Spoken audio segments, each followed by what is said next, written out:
Welcome to the Useless Hour. Tonight, we consider something that does not matter at all, and we're going to take our time about it. Tonight's subject is the office water cooler. Not the water, not the office, the cooler itself. The tall, patient, slightly humming machine that stood in the corridor of the 20th century and which beside, for something close to 100 years, people said things to each other that they would not have said anywhere else. It is one of the least remarkable objects ever manufactured. It has no moving parts you would notice, no controls to speak of, no personality, and nothing at all to recommend it to the eye. Nobody has ever gone to a museum to look at one. And yet the water cooler has a history that begins quite genuinely with a public health emergency, passes through a courtroom or two, acquires a refrigeration compressor somewhere in the middle, and ends as the accepted metaphor for informal human conversation in the industrialized world. It took roughly a century to travel from a matter of life and death to a matter of small talk. We're going to walk the whole of that road slowly, and we are going to begin where the story actually begins, which is not with the cooler at all. It begins with the thing the cooler replaced. To understand why anyone would ever have bothered to invent a machine that dispenses cold water into a small disposable cup, you first have to understand what people were doing before that and why it had to stop. They were sharing a cup. Not a cup each, a cup. One cup at the water source for everyone. It is worth pausing on how ordinary this was, because the mind resists it. In the second half of the 19th century, and well into the 20th, if you were thirsty in a public place in America or in Britain, a railway station, a school, a park, a courthouse, a factory floor, a village pump, a public drinking fountain on a city street, the arrangement waiting for you was a single vessel of tin or enamel, or occasionally glass, and it was there for the use of all comers. Very often it was attached by a chain, not out of any hygienic principle, but the entirely practical reason that unattached cups were stolen. You picked it up, you filled it, you drank, you put it back, wet, for whoever came next. In the drinking fountains erected across London from the 1850s onward by the association formed to provide free water to the public, iron cups hung on chains beside the basins, and they hung there for decades, and this was regarded not as a failure of the design, but as the design. On the railways, it was a tank at the end of the carriage with a tin cup or a dipper beside it, and the cup travelled the length of the train, in effect, over the course of a day. In schools, it was a cup or a dipper at the bucket or the tap in the yard, used by every child in the building, in sequence, at the same interval each morning. In workplaces, it was a cup on a hook by the water barrel. This was not the arrangement of the poor. It was simply the arrangement. Presidents drank from public cups. Everyone did. There was no alternative on offer, and this is the part that is genuinely difficult to hold in the mind. For most of that period, there was no widely felt sense that an alternative was needed. The cup was not thought of as a shared object at all. It was thought of as part of the fountain, in the same way that we do not consider a door handle to be shared, only to be there. The common cup was simply the last few inches of the plumbing. It was invisible in the way that all completely ordinary things are invisible. That invisibility is the whole reason the story takes as long as it does. What ended it was not disgust. Disgust came later, and when it came very quickly.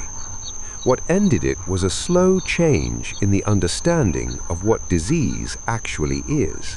Across the second half of the 19th century, the idea that illness was carried by specific living organisms too small to see moved out of the laboratory and into the ordinary furniture of educated thought.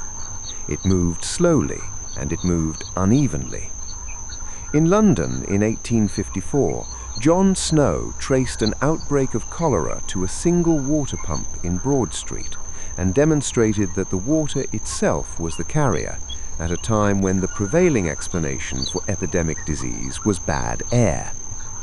In the 1860s and 70s, the work of Pasteur established that fermentation and putrefaction were the work of microorganisms. In 1880, the bacillus responsible for typhoid fever was identified. In 1882, Robert Koch identified the bacterium that causes tuberculosis, and the following year, the organism behind cholera. One by one, the great killers acquired names and shapes and a mechanism. And a mechanism is a dangerous thing for an old habit, because a mechanism can be followed. Once you know that tuberculosis is caused by a specific organism, and that the organism is present in the sputum and saliva of the person carrying it, you can follow that organism outward into the world and ask where, precisely, it goes. And in the first decade of the 20th century, a great many people in public health did exactly that, and the trail led, among many other places, but very conspicuously, to the rim of a tin cup on a chain. The realization was not a single moment, it was a slow tightening. There had been objections to the common cup earlier, on grounds of decency rather than infection, and there had been long, careful, somewhat agonized debate in the churches about the common communion cup, which raised the same question in a setting where nobody wished to raise it. But the argument that finally worked was the arithmetic one. A cup at a busy railway station might be used 100 times a day. It was not washed, it was at best rinsed by the next person's water. Whatever was on it stayed on it and passed along the line. The urgency behind all of this was that waterborne and communicable illness in the cities of the period was not an abstraction and not a rarity. It was a domestic fact. Typhoid fever, spread through contaminated water and food, moved through American and British towns with a regularity that families simply built into their expectations of a year. Tuberculosis was the great chronic presence of the age, common enough that almost everyone had encountered it in a household they knew. We will not dwell on any of this because it is late and this is not that kind of program, and because the people involved were not statistics to themselves. It is enough to say that when reformers looked at the chained cup, they were not being fastidious. They were looking at a piece of ironmongery that touched 100 mouths a day in a city where those two diseases were ordinary, and they were doing the obvious sum. The thing that turned general unease into public opinion was, as it so often is, a study and a magazine. In 1908, Alvin Davison, a professor of biology at Lafayette College in eastern Pennsylvania, published an account of what he had found on the drinking cups used in schools. He had done what nobody had quite thought to do with sufficient plainness, which was to take the ordinary cups from the ordinary schools and examine what was living on them. The findings were reported widely and in vigorous terms, and they landed on a public that had spent 30 years being told about germs in the abstract, and was now being told about germs on an object their own children put to their lips every single morning. Davison's report was reprinted, summarized, quoted, and argued over, and it did the specific work that a good piece of public science does. It made a familiar object strange. After that, the collapse was fast. In 1909, Kansas became the first American state to prohibit the common drinking cup in public places. Other states followed over the next several years, one after another, until the practice that had been universal within living memory was illegal across much of the country. The railways, which operated across state lines and could not sensibly maintain one rule in Kansas and another in Missouri, found themselves obliged to solve the problem everywhere at once. And this is the situation that matters for everything that follows. A whole society had just been told correctly that it could no longer do the thing it had always done to get a drink of water. The cup was going. Nothing had yet arrived to take its place. So the cup had to go. That much was settled, or very nearly settled, and the settling of it left behind a question that nobody had needed to ask before, because for the whole of human history the answer had been obvious. If a person is thirsty, and there is water, and there is no longer to be a cup, then how exactly is the water to get into the person? It sounds like the kind of question that answers itself. It does not. It took a plumber. His name was Luther Haws, and he lived in Berkeley, California, which in the first years of the 20th century was a town of wooden houses and new pavement and a young university on the hill, growing quickly and not always tidily. Haws worked as a plumber and sheet metal man, and he also served the city part-time as a sanitary inspector, which meant that a portion of his working life was spent walking into buildings and looking at the arrangements people had made for water and waste, and deciding whether those arrangements were tolerable. It is not glamorous work. It is the sort of work that consists almost entirely of noticing things that other people have stopped noticing. And at a school in Berkeley, sometime around 1906, he noticed a tin cup. The details of that moment have been retold often enough that they have acquired a smooth, worn quality of a story rather than an observation, and we should hold them loosely. But the shape of it is consistent, and the shape of it is this. There was a common drinking vessel at a school water supply. There were children queuing to use it, one after another, mouth after mouth, in the ordinary and unremarkable way that children had always done. And Luther Haws, who spent his days thinking about where water went and what it carried, stood there and understood exactly what he was looking at. What he did next is the part worth dwelling on, because it was not an invention in the heroic sense. He went and made something out of the parts he already had. The first fountain, as best the record allows us to reconstruct it, was assembled from ordinary plumbing stock, a length of pipe, a brass fitting, sheet metal work of the kind a jobbing plumber did every day of his life. The idea was simple to the point of seeming obvious once someone had said it aloud. Instead of bringing the water to a vessel and the vessel to the mouth, you send the water upward in a small continuous stream into the open air. The drinker leans over it, the water goes in, nothing is shared because there is nothing to share. The cup has been replaced by a column of moving water, and moving water cannot be handed to anyone. That is the whole concept. And having had it, Haws did what people with a good and useful idea occasionally do, which is to stop thinking of it as a favor to a local school and start thinking of it as a product. He began manufacturing the things. The company that grew out of that work took his name, and it is still called Haws, and it is still in the business of making drinking fountains, more than a century after a sanitary inspector looked at a tin cup and disapproved of it. His son, Harry, carried the business forward. It is one of the very few objects in this episode whose origin can be traced to a single person on a single afternoon, and it is worth noting that the person was not a scientist or an inventor by trade. He was a plumber who was paid, part of the time, to have opinions about hygiene. Now, the engineering. We say the engineering with a straight face because the drinking fountain is one of those devices that appears to have no design problem at all until you sit down and try to design one, at which point the problems arrive in a queue and refuse to leave. There are 3 of them, and each one rules out the obvious solution to the other 2. The first is the whole point of the exercise. The water has to reach the mouth without the mouth touching the fixture.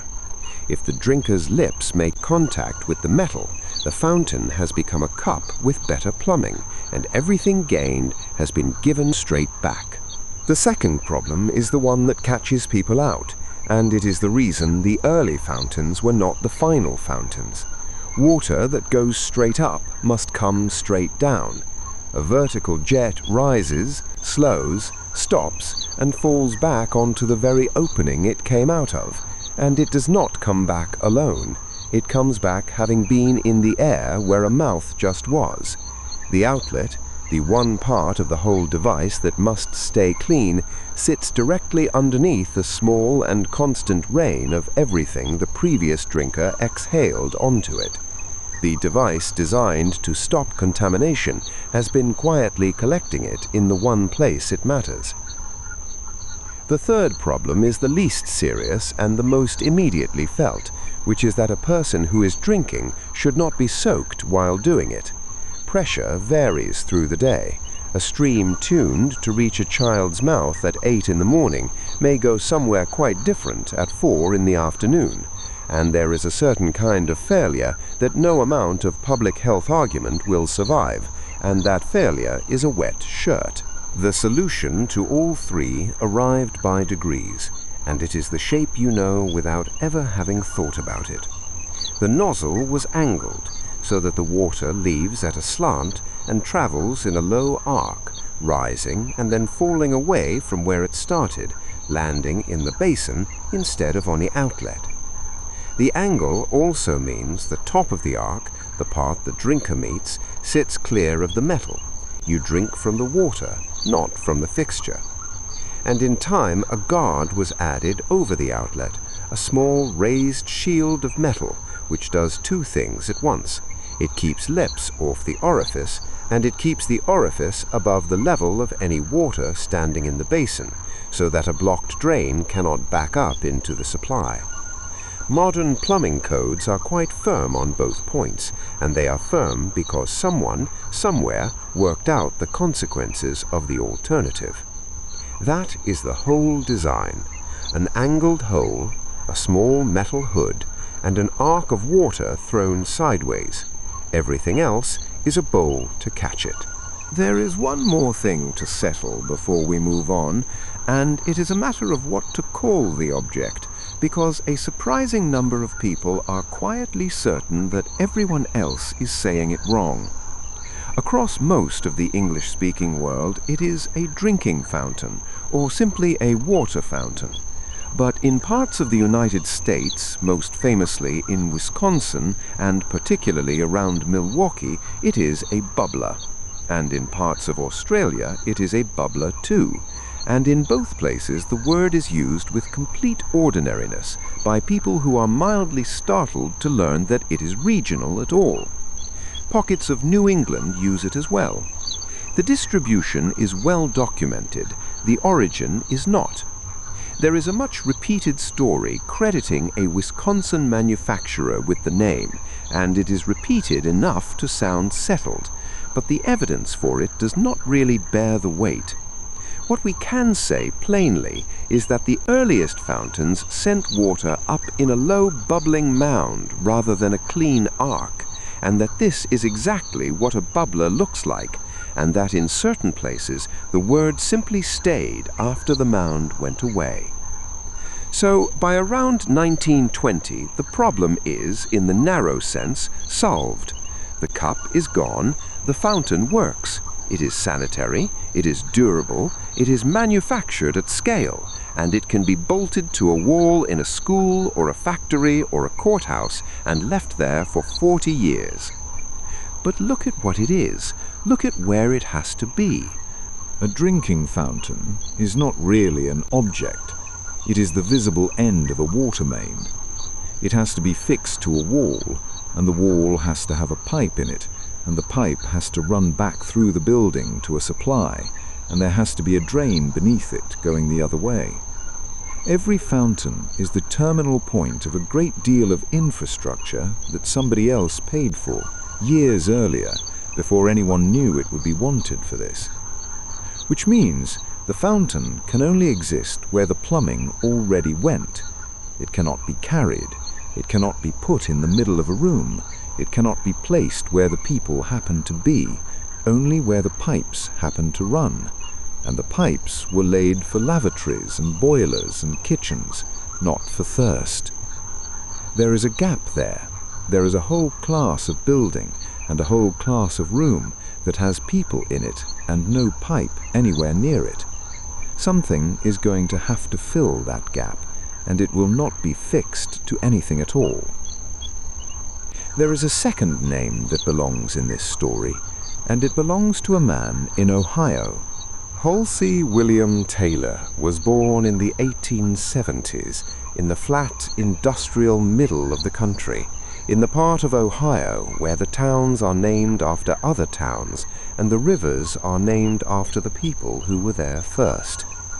He worked for a time in the motor industry in Warren, at a period when the motor industry in Warren was a serious concern and not yet a memory. He was, by every account we have, an engineer of the ordinary and admirable sort. He noticed a problem in the building he worked in, and then he could not stop noticing it.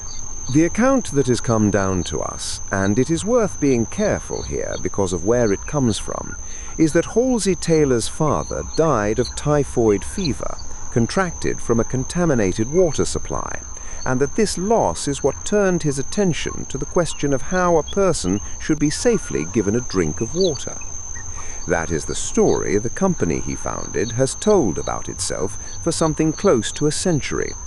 It appears in its catalogues, in its literature, in the short paragraph of history that companies keep near the front of things. It may well be true. Typhoid was not rare, and it was not selective. It took fathers in exactly this way, in enormous numbers in the years we are talking about. But a founding story that a company tells about its own founder is a particular kind of document. It is not a lie, necessarily. It is simply a story that has been told for a reason, polished by repetition, and never seriously cross-examined, because nobody in the 100 years since has had any real motive to cross-examine it. So we can hold it the way it deserves to be held. This is what the company has always said. It is plausible, it is unverified, and it is, either way, the reason the name is on the fountain. The company was founded in Ohio around 1912. What Halsey Taylor set himself to build was not in principle different from what others were building on the other side of the continent. It was a fixture that would deliver water upward in an arc so that a person could put their mouth near it without putting their mouth on it. But the detail he is remembered for is a particular refinement, and it is the sort of refinement that only occurs to somebody who has stood and watched a great many people drink. The design is usually described as the double bubbler.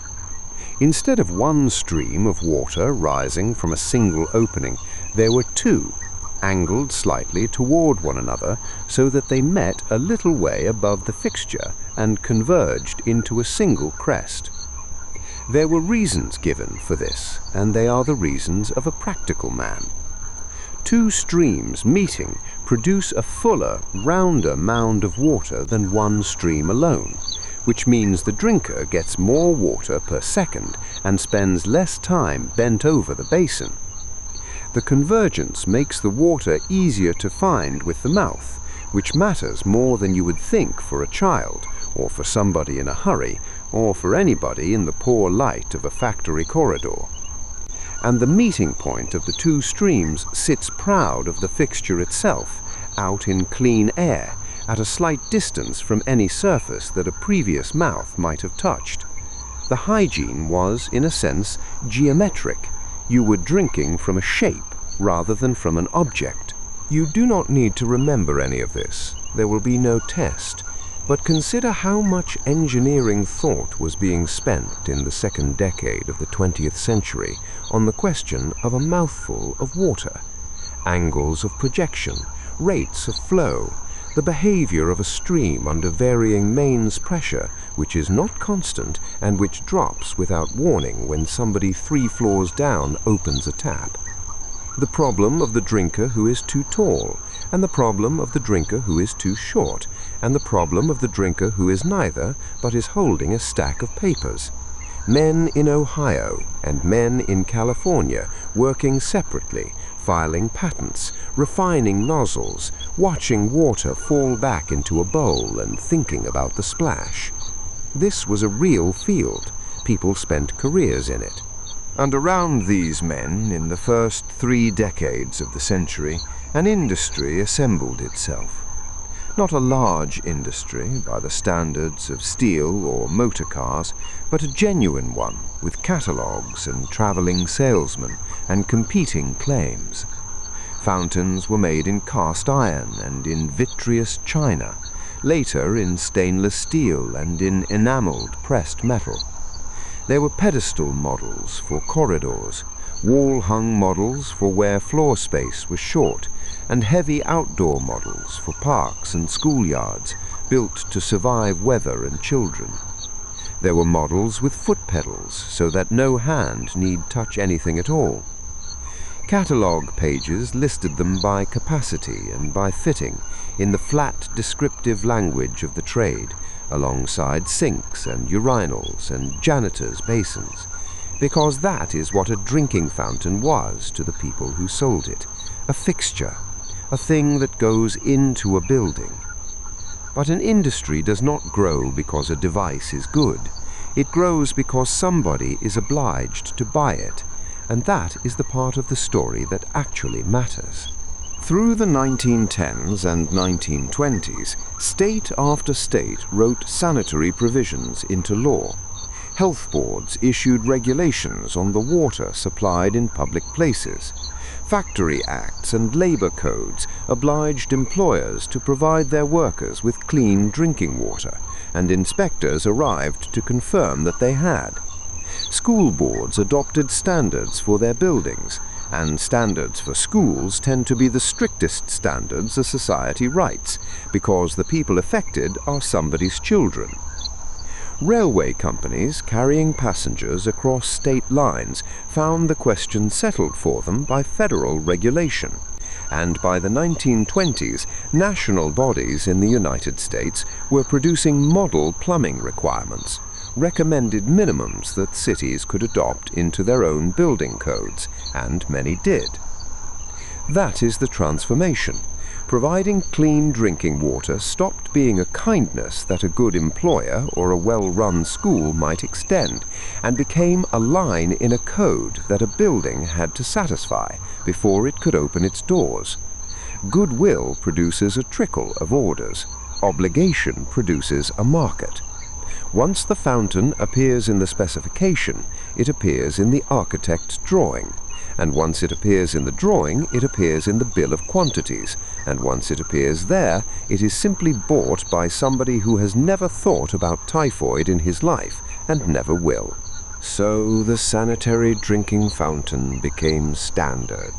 It went into schools and courthouses, into libraries and post offices, into railway stations and hospitals and the corridors of factories. It appeared on landings and beside stairwells, in the places where a building has a little spare wall and a pipe running behind it. It became one of those objects that nobody chooses and nobody notices, present in almost every public building in America within a generation of being invented, and by the 1930s so ordinary that a child could have drawn one from memory. The men who built the industry had achieved the thing that is hardest to achieve and least rewarding to have achieved. They had become invisible. and yet the same limit sits underneath it all, and it is worth stating now, because everything that follows in this story follows from it. Every one of these fountains was a plumbing fixture. It needed a supply pipe bringing water to it and a waste pipe carrying water away, and both of those pipes had to be inside the wall, at that spot, on that floor. A new building could have them anywhere, because a new building is drawn before it is built. An old building could have them only where it already had them, and moving them meant opening walls and floors and hiring men for a fortnight, which was fine for a schoolhouse built in 1924, and fine for a factory laid out for the purpose, and fine for a railway station with a basement full of pipework. It was not fine for the fourth floor of a converted commercial building on a city street, with 15 desks in a room that was drawn as something else entirely, where the nearest pipe was 2 floors down and belonged to somebody else's lease. And that, increasingly, was where people worked. There is, however, a limit built into everything we have described so far, and it is not a limit of imagination or of engineering skill. It is a limit of pipes. A fountain, however beautifully machined, however carefully angled, is only ever as available as the water main behind it. It must be fixed to a wall that has a supply on the other side of it, and it must have somewhere for the water to go afterwards, which means a drain, which means a second set of pipes running down through the building to join the first. In a new building, designed from the ground up with drinking water in mind, this is merely a line on a drawing. In an older building, it is a small excavation. And a very great deal of the working world in the first half of the 20th century took place in older buildings, in warehouses and mills converted room by room, in townhouses turned into offices, in upper floors reached by stairs that were never meant to carry anything heavier than a person, in temporary rooms, in sheds, in the parts of a factory where nobody had thought anyone would need to stand still long enough to be thirsty. So the question changed. If you cannot take the room to the water, you take the water to the room. The answer was, in the end, embarrassingly simple, which is often the sign that something is about to last a very long time. You put clean water in a large container somewhere else, and you carry that container to where the people are, and you set it on top of a stand that dispenses it. No plumbing, no drain, except for whatever cup or bucket sits beneath the tap. The entire apparatus can be wheeled through a doorway on a trolley by one person or 2 people who do not trust each other's grip. The container that emerged was the Carboy, a large, bulbous glass vessel with a narrow neck, of the kind that had been used for many years to move chemicals and liquids in bulk, and whose name is generally traced back through Persian to a word for a large flagon. It was never designed as a piece of office equipment. It was simply the biggest glass bottle that a human being could reasonably be expected to move, and that turned out to be exactly the right specification. In the United States, the size that settled into place as the standard was 5 gallons, about 19 liters. There is no deep principle behind this number. It is simply the point at which 2 things intersect: enough water to keep a room supplied for a while, and not quite so much water that a person cannot lift it. It sits deliberately right at the edge of what is manageable. Consider what that means physically, because it is worth sitting with. Water is heavy in a way that nobody quite expects until they are holding it. 5 gallons of it weighs somewhere in the region of 40 pounds, call it a little over 19 kilograms, and that is before you add the glass, which in the early bottles was thick, because thin glass full of 40 pounds of water is not a container, it is an incident waiting to happen. So the object being lifted is heavy, it is smooth, it is round, it has no handles worth the name, and its contents move. That last part is the cruelty of it. A crate of books weighing the same amount will at least stay where it is put. Water sloshes. It arrives a half-second after you do, and it arrives with opinions.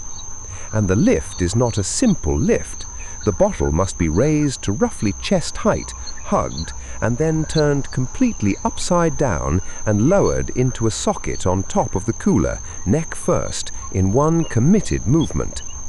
There is a moment in the middle of this. Every person who has ever done it knows the exact moment, when the bottle is inverted and the neck is still in open air and nothing whatsoever is stopping the water except the speed of your arms. It is a moment of pure negotiation with physics. Do it quickly and confidently and almost nothing happens. Hesitate and you have given the room a small waterfall and yourself a wet shoe. And everyone will look up, and nobody will say anything, which is worse. But once the neck is seated, and the water level in the reservoir has risen above the mouth of the bottle, something rather elegant takes over, and the whole thing simply stops. It does not stop because of a valve or a clever mechanism. It stops because of the atmosphere. The bottle is sealed by its own contents. Water can only leave the bottle if something comes in to take its place, and the only thing available to come in is air, and the air cannot get in because the mouth of the bottle is under water. The weight of the atmosphere pressing down on the surface of the reservoir holds everything exactly where it is. 19 liters of water hangs upside down in a glass bottle, held up by nothing but the air in the room, and stays there for days. Then someone takes a drink. The level in the reservoir drops a little. The mouth of the bottle is briefly uncovered, and air rushes up through the neck in a bubble. And the moment that bubble arrives at the top, an exactly equal volume of water comes down to replace it. The level rises, the mouth is sealed again, and the whole system locks back into stillness until the next person is thirsty. It is a perfect one-for-one exchange, conducted without instruction, forever. That exchange is the sound. That deep, round, resonant glug, 2 of them usually, sometimes 3, tumbling over each other, is simply the noise a bubble makes climbing through 19 liters of water inside a glass vessel that is, acoustically speaking, a very good drum. It is a low sound. You feel it slightly more than you hear it, and crucially, it does not happen while you are drinking. It happens a beat or 2 afterwards once you have already turned away, which is why it functions less like a mechanical noise and more like a piece of punctuation, announcing to the whole room without malice that somebody has just had a glass of water. There are not many sounds that belong so completely to one century and one kind of building, but that one does. The other thing the bottle created, quietly, was a business, because a full bottle eventually becomes an empty bottle, and an empty glass carboy is far too expensive and far too well made to throw away, so the bottles were taken back. They were collected, washed, sterilized, refilled, and sent out again, and the same bottle would go round and round for years.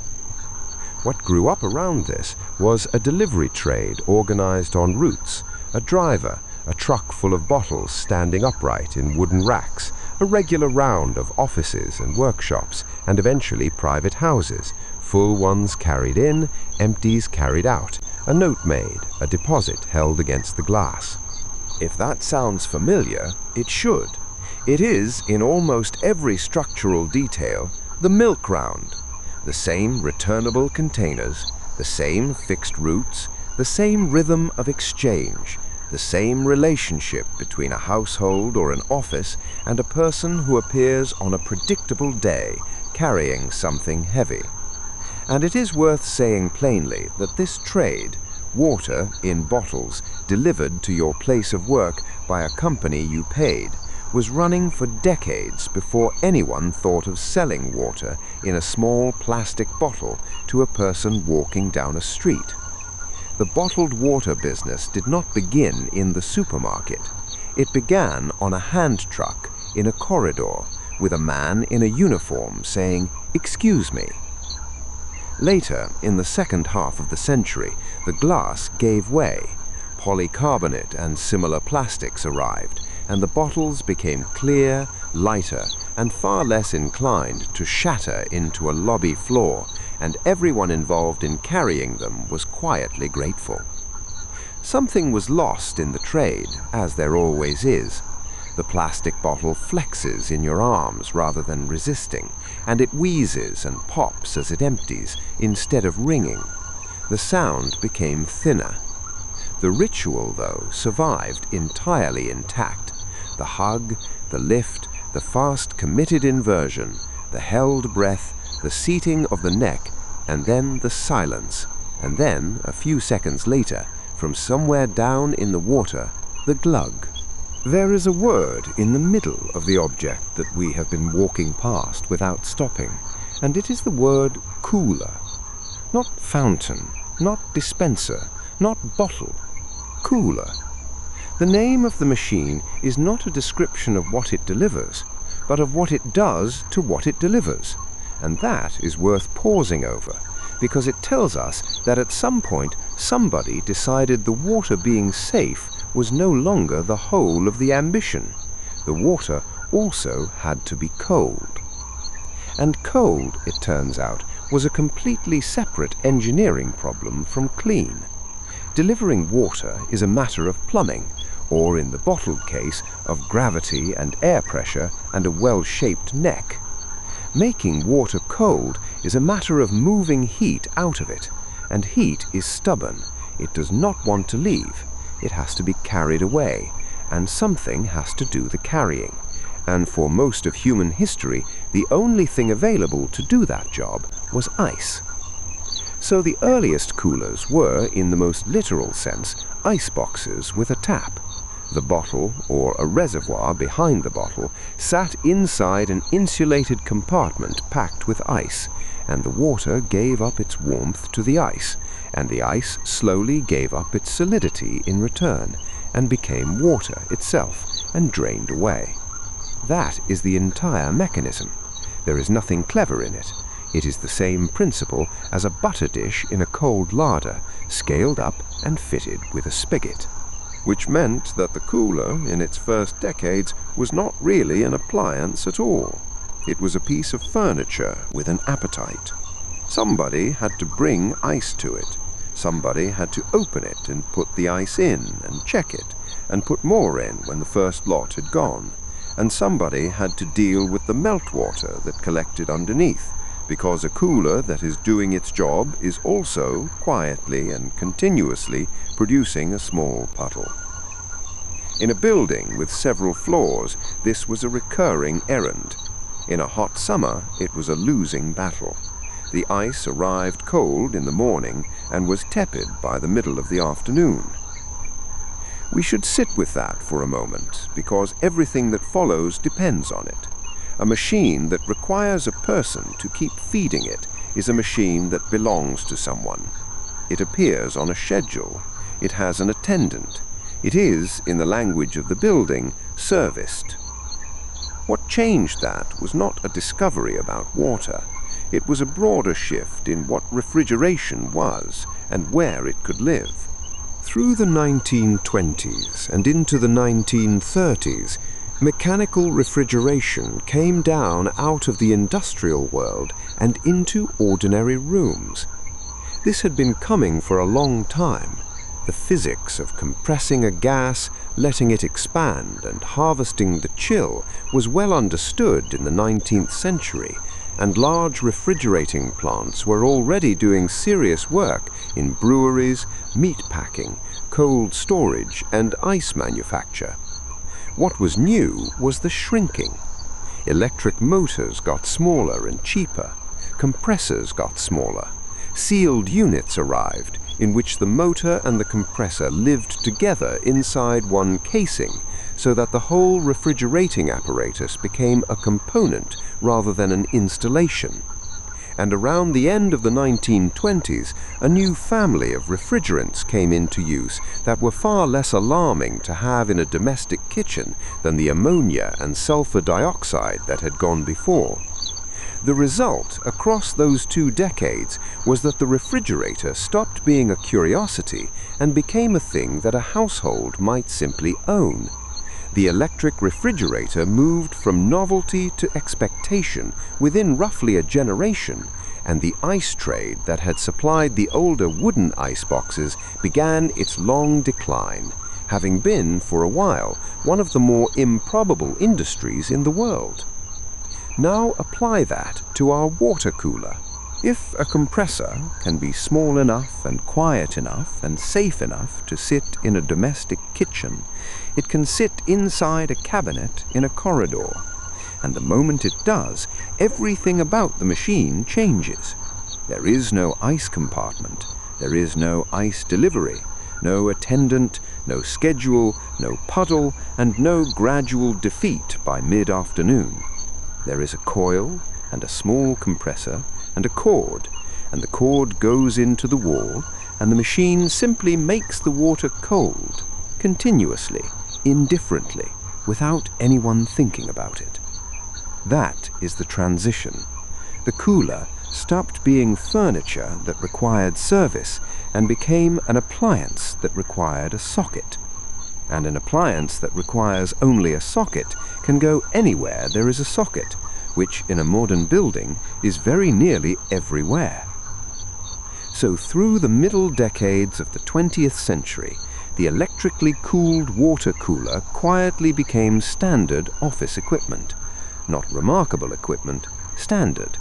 It joined the short list of things a floor simply had, alongside lighting and a clock and somewhere to hang a coat. Installed once, listed on a plan, and thereafter almost entirely invisible. And it arrived, as it happens, at exactly the moment when there were more offices than there had ever been. This is the other half of the story, and it is much larger than the machine. Across the 20th century, the nature of work in the industrialized world changed shape. Clerical and administrative work, the recording, filing, checking, corresponding, calculating, and processing that large organizations generate simply by being large, expanded enormously. At the beginning of the century, it occupied a very small share of the workforce. By the middle of it, it was one of the largest occupational categories there was.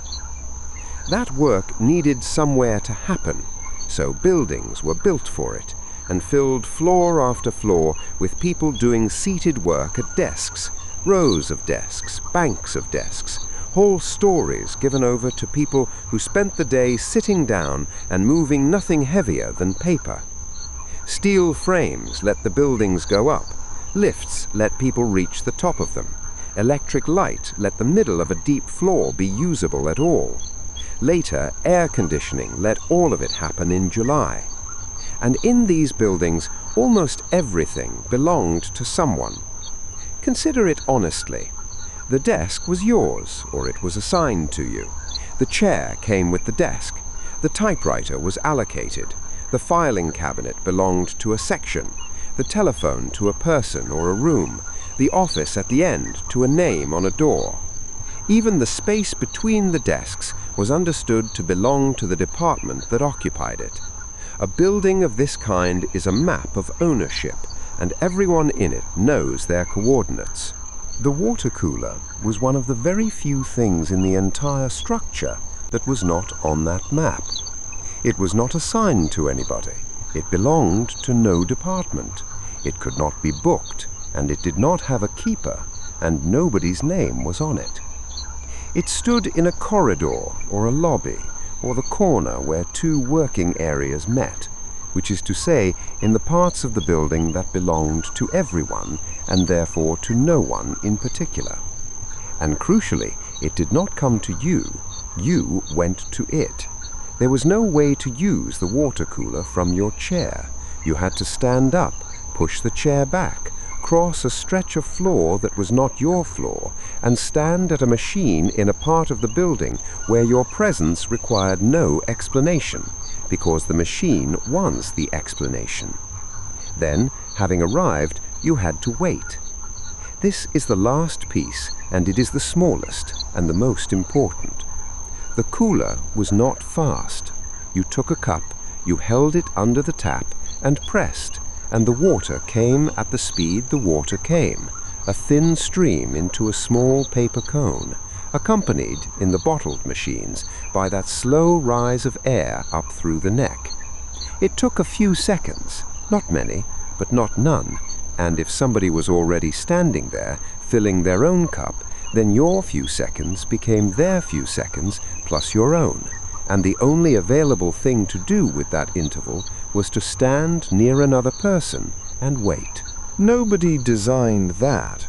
It fell out of ice and compressors and the width of a tap and the size of a cup.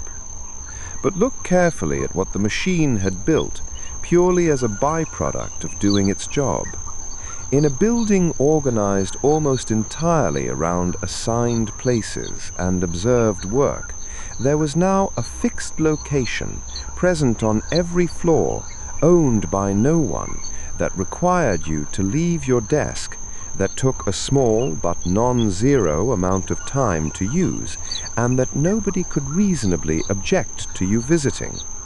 The machine had created a pause, a small one, a legitimate one, an unsupervised one at a known address, and one that every single person in the building was entitled to take. And so the pause existed. It had a location, it had a duration of roughly a minute, it had a plausible official reason, and it was available to everyone in the building without anyone having to ask for it. What happened next was not designed by anybody. People began to talk. They talked about the weather, and about the traffic, and about whether the lift had been fixed. They talked about the football and the news, and the thing that had been on the wireless the night before. They talked about the new man in accounts, and about who was leaving, and about who was being moved, and about what the memorandum had actually meant as distinct from what it had said. And because the pause was short and had a natural ending built into it, the cup was empty, the cup was full, the conversation had a reason to stop, the talk was of a particular kind. It was brief, it was unminuted, it was not on anyone's agenda, and it was almost never about nothing. At some point, without ceremony, the machine gave its name to the conversation. The phrase entered ordinary speech quietly enough that no one appears to have recorded who said it first, which is usually the case with the phrases that turn out to matter. Water cooler talk, water cooler chat, around the water cooler. It came to mean the informal, unplanned, semi-official traffic of a workplace, the things people know and pass on and correct and speculate about, without any of it appearing in a document. A phrase describing a category of human behavior named for a plumbing appliance. Television took the phrase and extended it. Broadcasters and critics began speaking of the water cooler show and of the water cooler moment, a program or a scene within a program that would be discussed at work the following morning. It was a compliment, and for a while it was a commercial measurement of a kind, a way of saying that a thing had been watched not merely by many people, but by many people simultaneously, and that those people would meet each other in the ordinary course of the next day and find they had something to say. Notice how much that phrase quietly assumes. It assumes that there is an office. It assumes that the people in it were watching the same thing at the same hour, because that was the only hour it was on. And it assumes that there is a specific place in the building where those people will find themselves standing next to each other, unsupervised, for long enough to say so. 3 assumptions, stacked one on top of the other, each of them so ordinary at the time that nobody thought to write them down. All 3 were, for several decades, simply true. Meanwhile, and quite separately, people had begun to study this seriously. Through the 1960s and 70s, Thomas Allen, working at the Massachusetts Institute of Technology, spent years examining how engineers and researchers in technical organizations actually communicated with one another. Not how the organizational chart said they communicated, but who genuinely spoke to whom and how often about the work. The finding that emerged, and that has been repeated and refined and argued about ever since, is now generally known as the Allen curve, and in outline it is this. The likelihood that two people will communicate regularly falls away sharply as the physical distance between them increases. Not gently, not in proportion, sharply, and then it flattens. The shape is the interesting part. Beyond a fairly modest separation, a matter of tens of meters, a distance you could walk in well under a minute, the probability of regular contact settles down near the bottom of the scale and stops falling much further. Because past that point, people are effectively equally far away, whether they are at the other end of the corridor or in another city entirely. Allen also observed that vertical separation was, if anything, the more brutal barrier. A floor between two people tended to do more damage to their conversation than a considerable stretch of the same floor. A staircase is not a long walk, it is simply a decision, and the decision is usually no.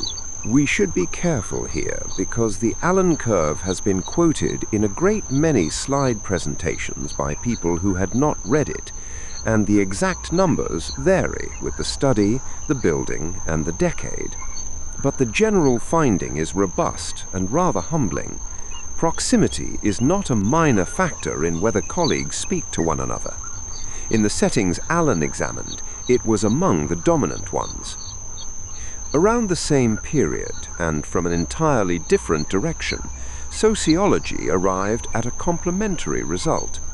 Mark Granovetter's work on what he called the strength of weak ties, published in the early 1970s, examined how people actually found out about jobs, and found that the useful information disproportionately arrived not from close friends, but from acquaintances, from the people at the edge of one's circle, who moved in slightly different worlds and therefore knew slightly different things. Close contacts tend to know what you already know. It is the loose connection, the person you see occasionally and by accident, who carries the news across. Put the two findings side by side, and something comes into focus. Organizations run on two networks at once. There is the formal one, drawn on the chart, moving information up and down through reporting lines in the shape of reports and requests and approvals. And there is the other one, undrawn and unmanaged, moving information sideways across the building in fragments. The warning, the correction, the name of the person who actually knows how the machine works, the fact that the deadline has quietly moved. The second network is faster, less accurate, and frequently more useful. And it runs, to a degree that surprised the people who first measured it, on who happens to be standing near whom. Once that was understood, it began to be designed for. Not always successfully, and not always sincerely, but deliberately. The long corridors of Bell Laboratories at Murray Hill were laid out so that a researcher walking to the mailroom would find the open doors of colleagues in other disciplines and would find it socially difficult not to be drawn in.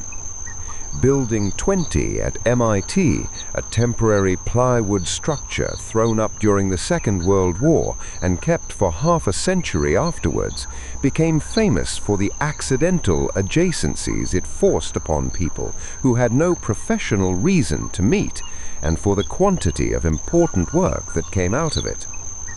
Later, when Pixar built its headquarters, Steve Jobs pushed the design towards a single large central atrium with the mailboxes and the meeting rooms and the main lavatories placed within it, on the explicit theory that if you compel people to cross the same space several times a day, they will run into one another, and some of those collisions will turn into work. Architects acquired a vocabulary for this: chance encounter, unplanned interaction, serendipity. And employers, in time, acquired the habit of putting the coffee machine somewhere slightly inconvenient on purpose. Which brings us to the inversion at the center of all of this, and it is a genuine one. The machine was installed to stop people getting ill. That was the entire brief. It existed because the shared cup and the shared bucket were killing people, and because a cold jet of clean water from a mechanism nobody had to touch with their mouth was a solution to a specific and lethal sanitation problem. Nobody who ordered one was thinking about informal communication networks. Nobody who sold one advertised its contribution to the lateral transmission of tacit knowledge. And yet, once the sanitation problem was more or less solved, and the water in the taps was safe almost everywhere, the machine was not removed. It was kept. It was multiplied. Eventually, it was positioned, placed with thought, on a plan, by people considering foot traffic, for a purpose nobody had ever specified, written down, or asked it to perform. It had been retained for its side effect. The three assumptions did not all survive. The single shared broadcast schedule loosened first, as channels multiplied and recordings accumulated, and eventually everything became available at once, so that the program everyone had seen last night became the program everyone would get to eventually, which is not the same thing at all. Then, the assumption that everybody is in the same building at the same hour softened too, gradually and then rather quickly, until the sentence, "we should discuss it at the water cooler," acquired a faint air of translation. None of which was the machine's doing. It stood where it had been put, quietly cold, filled on schedule, waiting for whoever was coming. So let us lay the whole thing out one last time, gently, end to end, the way you might straighten the edges of a stack of paper before setting it down for the night. A thing was installed in the buildings of the world because people were dying. That is the beginning of it, and it is worth holding on to because it is so easily lost. The tin cup on its chain was replaced not for elegance and not for convenience, but because the water it carried was, quietly and repeatedly, killing people. The fountain that replaced it, the arc of water engineered to rise and fall so that no lip need touch any surface another lip had touched, was a piece of public health equipment. The bottled cooler that arrived beside it, with its heavy glass carboy inverted over a stand, was the same idea carried into buildings that had no clean supply of their own. Every part of it was designed against a specific fear, and every part of it worked. The fear receded. The disease became, for most of the people who would later stand beside these machines, a word in a history book rather than a thing that had taken someone from their family. And here is the strange part, the part that has taken us an hour to arrive at, and which does not really need an hour, but has been improved by one.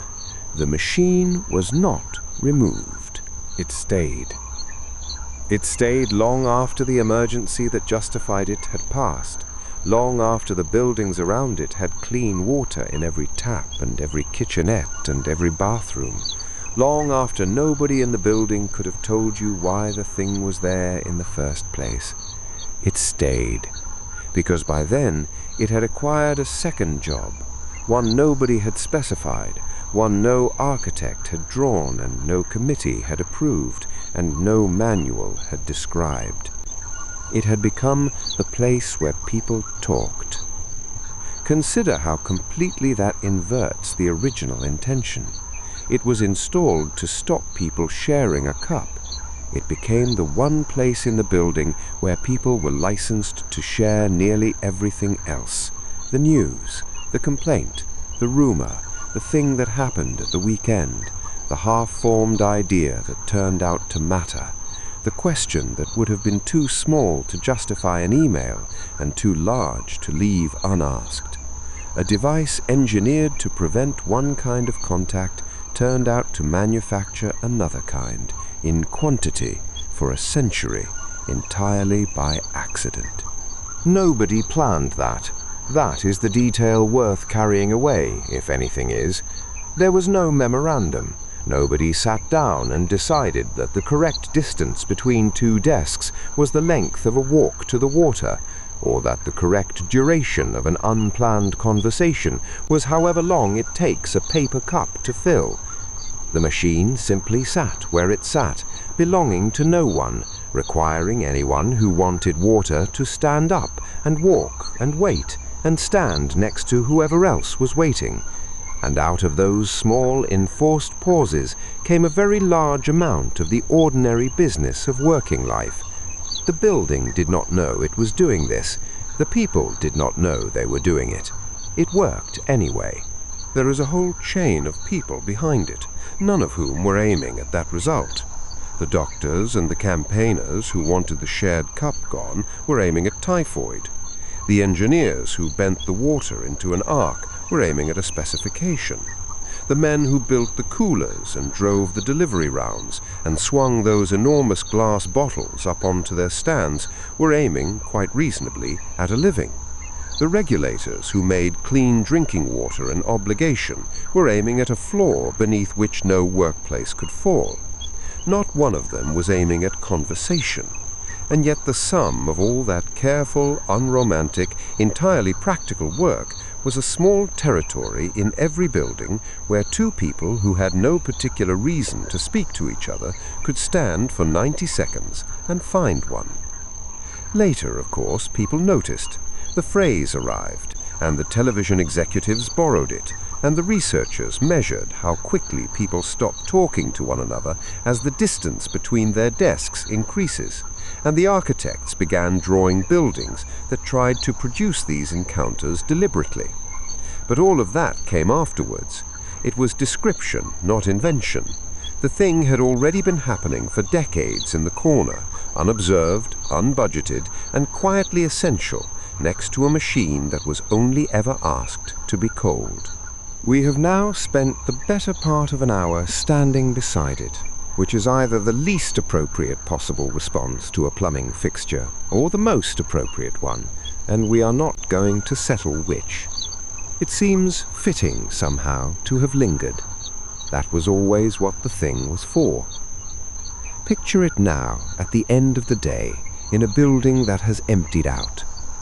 The lights are off along most of the floor, except for the ones that never go off, the pale ones near the stairs, and the small green glow above the door. The chairs are pushed in, more or less. The screens have gone dark. The last person left some time ago, and the building has settled into that particular quietness that offices have at night, which is not silence exactly, but a kind of low, continuous hum made of things that were never switched off. And in the corner, the cooler is still plugged in. It is still working. It is still doing, faithfully and without supervision, the only job it was ever actually given, keeping several gallons of water at a temperature nobody will require until morning. It cools and rests and cools again. Nobody is going to drink any of it for another 11 hours. It does not matter. The machine has no opinion about this. And every so often, for reasons of temperature and pressure and nothing more interesting than that, a single bubble releases from the neck of the bottle and rises slowly up through the water, wobbling as it goes. and arrives at the top and is gone. The sound it makes is the same sound it has made in every office in the world for 100 years. Tonight, there is nobody there to hear it. It happens anyway. It will happen again in a few minutes. That is more or less the whole story. An object that was made for one reason, kept for another, and left running through the night for no reason at all. So let us leave it there, in its corner, humming. Let the office go dark behind it. Let the corridor go quiet. Let the whole building settle, floor by floor, into the long, uneventful middle of the night. There is nothing left to know about it now. Nothing that needs deciding. Nothing you have to remember in the morning, and nothing you will be asked about. Just cold water in the dark, waiting. The soft hum of the machine. A bubble rising slowly. Then stillness. Then, after a while, another. Let your breathing go slow. Let your shoulders come down. Let the day you have had drift out of reach, the way the far end of a corridor does when the lights go off one bank at a time. Nothing here is urgent. Nothing here ever was. Rest now. Sleep well. And when you next find yourself wanting to forget, for just an hour, everything that actually matters, the useless hour will be waiting. Good night.